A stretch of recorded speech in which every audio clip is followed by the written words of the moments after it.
Now, woman of God, what is the purpose of oil? Areva sikadabayando. What is the oil, woman of God? Number one, sheep did not have the greatest of sight. So sheep did not have the greatest of sight. And it is said that they would bump into things or they would bump into each other. Sheep are careless in nature. Their sight is not the best. I don't know if I have somebody that says, woman of God, concerning my life, if God is not with me, if the good shepherd is not with me, I am capable of making bad decisions, capable of knocking on some things, capable of wounding and hurting myself, capable of making bad choices. I can do bad all by myself. Hello, somebody. Somebody here says, before I gave my life to Christ, I would be doing bad all by myself. I didn't need any help. But the oil was used to treat a sheep's wounds, to enhance healing. Some of you, you have been wounded by some of the places you put yourself in. Ooh, some of you, you have been wounded by the relationships you placed yourself in. Some of you, you have been wounded by the friendships you placed yourself in. Some of you, you have been wounded by the circles you placed yourself in. Some of you got wounded because you accepted a job offer that God had not told you to accept. Now you came out depressed. You came out chronically depressed. You have been medically, scientifically proven that your depression started the day you started the job. Some of you, you came out broken. Some of you, you came out with a low self-esteem because you encountered a manager or a supervisor or colleagues from hell. Sheep did not have the greatest sight. They would bump into things or they would bump into each other. Some of you, you have been bumping into each other, bumping into your spouse, fighting. Disunity in your marriages, disunity in your friendships. You are tired of fighting. So the anointing came to treat the sheep's wounds and to enhance healing. Are you ready for your healing this morning? Are you ready for your healing this morning? Are you ready to acknowledge, God, I've made some poor decisions, but I'm ready for healing. I've made some very horrible decisions on my own because I didn't consult you, but I'm ready for healing. Anoint me with fresh oil this morning. Anoint me with fresh oil this morning. Anoint me with fresh oil this morning. So anointing was for healing. Number two, anointing would repel the parasites and bugs that bothered the sheep. So it is said that the anointing had a certain unique smell. Ooh, the anointing had a certain unique smell. The smell was bearable to the anointed, but it was repelling to the parasites. I need somebody to type that. The anointing was bearable to the anointed person. There is an anointing falling over your head today that is going to be bearable to you. You are going to be able to cohabit with this anointing. But every person that comes in your life with evil and wicked agendas, any person that comes into your life as a parasite, any person that comes into your life as a bug, any person that comes into your life to disturb your ministry, any person that comes into your life with evil agenda to disturb your marriage, any person that comes into your life with an evil agenda to abuse you in corporate, to abuse you, to misuse you in corporate, to gain information from you so they can use it for evil agendas. The anointing would repel parasites and bugs, but it will be bearable to the person that is anointed. I want to make a prophetic declaration this morning that a new anointing is going to rest upon you, that is going to be unbearable to the people that surround you. It's going to be unbearable to the people that surround you. It's going to be unbearable to the parasites. It's going to be unbearable to the people that want to use you. It's going to be unbearable to the people that wish you harm. It's going to be unbearable to you wickedness and evil. It's to be unbearable to them, but bearable to you. So the anointing would repel the parasites and bugs that would bother the sheep. And so the shepherd would smear it over the head of the sheep. He would smear it all across the body of the sheep. And anytime the parasites would come close, haven't you ever wondered why some people just stopped texting you? Haven't you wondered why for some people you just went on blue tick and they never responded to your WhatsApp message? Haven't you ever wondered people just stopped saying hi to you in corporate? Haven't you ever wondered why some people loved you so much until the pastors in the local church started favoring you and all of a sudden those people stopped talking to you? Because the anointing repels parasites. The anointing repels bugs. You wonder, this person is nice to everyone else except me. The anointing. This person has received and accepted everyone else except me. The anointing. If they had the power within them to take them out of that job, to take you out of that job. If they had the power and the leverage within them to take you out of that job, they would have done it a long time ago. But something is sustaining you. Something is keeping you. Something is holding you. Something is defending you. Something is vindicating you. Something has been contending for you. And in meetings, you don't even have the power or the position to step into. And when the enemy can't do anything about you, he gets sour. When the enemy can't do anything about you, all he can do is to look at you strange. All he can do is to stop talking to you. All he can do is to stop texting you. All he can do is to stop laughing with you. But you can't do anything to take me out of the position God has placed me in. You can't remove this anointing, this oil over my head. The anointing repels bugs and parasites. The anointing has been sustaining you in corporate. The anointing has been, that's why I need somebody to say, Lord, a fresh oil. Version 2.0. If they were frustrated, they're about to get frustrated even further. The way you have been protecting me, let it continue. The way you have been preserving me, let it continue. Let it persist.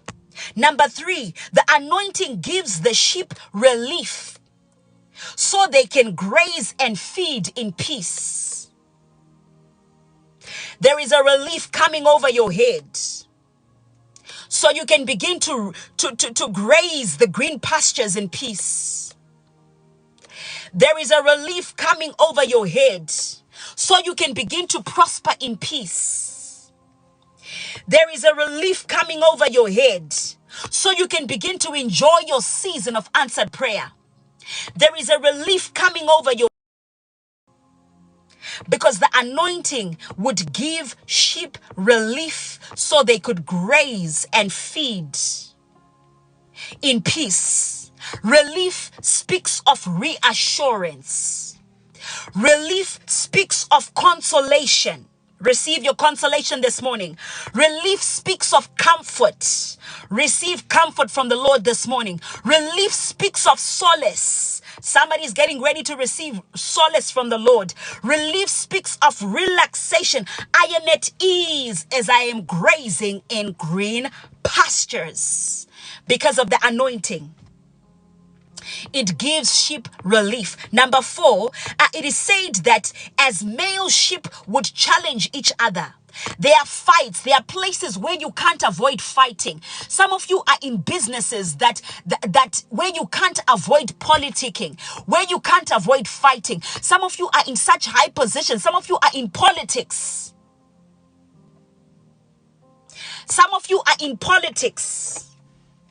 And the political game is a fighting game. Some of you are fighting for political office, and it is fights upon fights. So it is said as male sheep would challenge each other in the grounds, they would ram their heads into each other. Because this is the nature of your job. You can't come out of it. That's what God has anointed you for. He has anointed you for battle. So it is said they would ram their heads into each other. Woman of God, what do I do if fighting is part of my anointing? It is part of my calling. It is part of my ministry. Some of us are intercessors. Some of us are intercessors. We are called to fight. Sometimes I see people in the comment section and they say, when you're speaking, lower your voice. I am an instrument of war.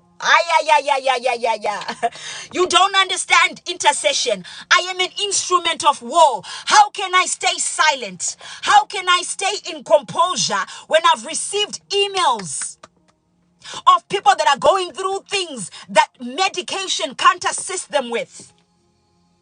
That science can't assist them with. They have been failed by science. They have been failed by education. They're saying, woman of God, I've got PhDs and master's degrees and I've never worked a job in 3 years. How can I stay calm? There is a difference between you and an intercessor. There is a difference between the person you have in your mind and an intercessor. I'm not here to pastor. My husband is a pastor. Trust me, when you come to our local church, you will see the difference between a pastor and a woman called for warfare. I am an instrument for war. I am an instrument for war. Where there is need for breakthrough, call me. Where there is need for deliverance, call me.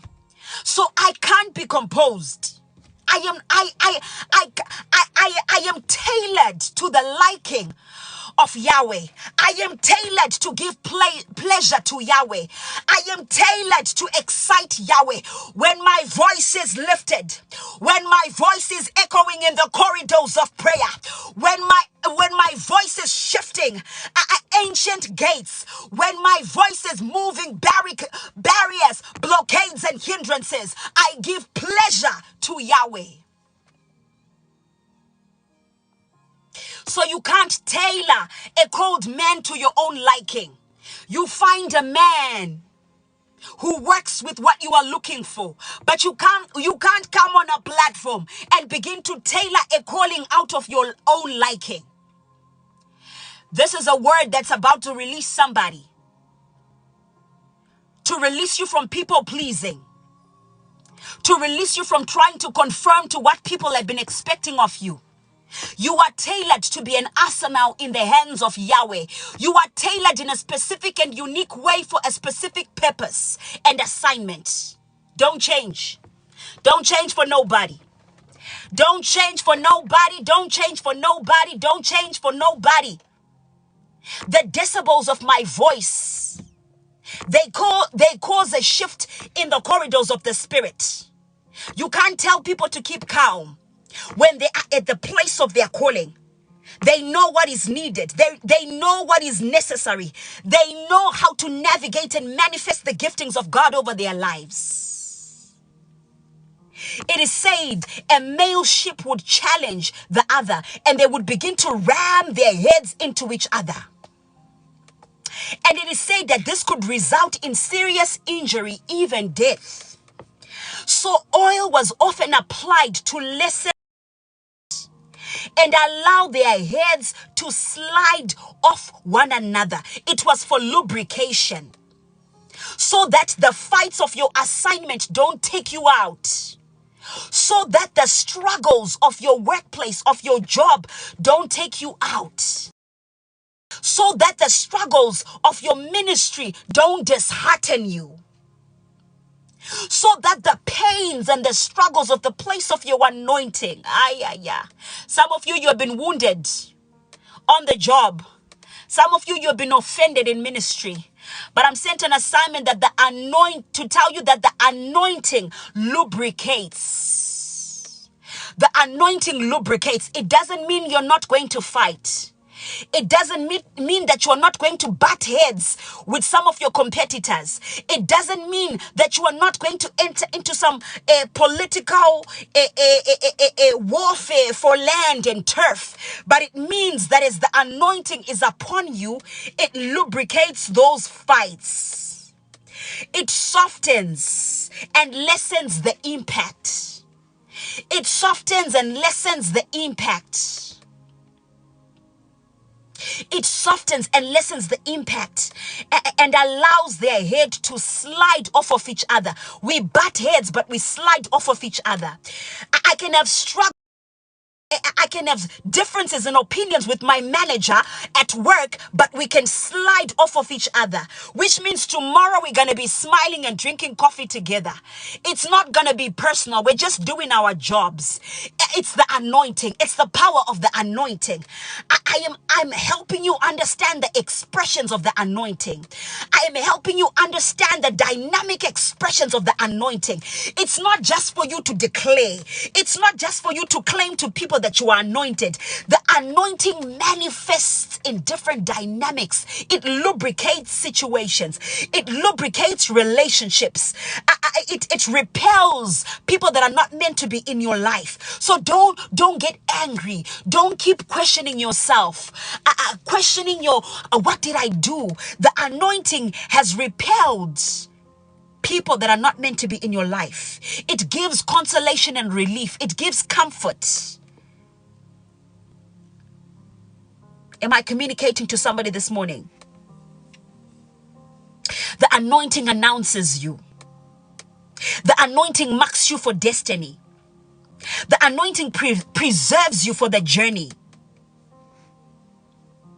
It preserves you for the journey. David was anointed, and only 22 years later did he ascend the throne, but he was preserved. 22 years of fighting with a whole king, with an army, with people that had ammunition and resources.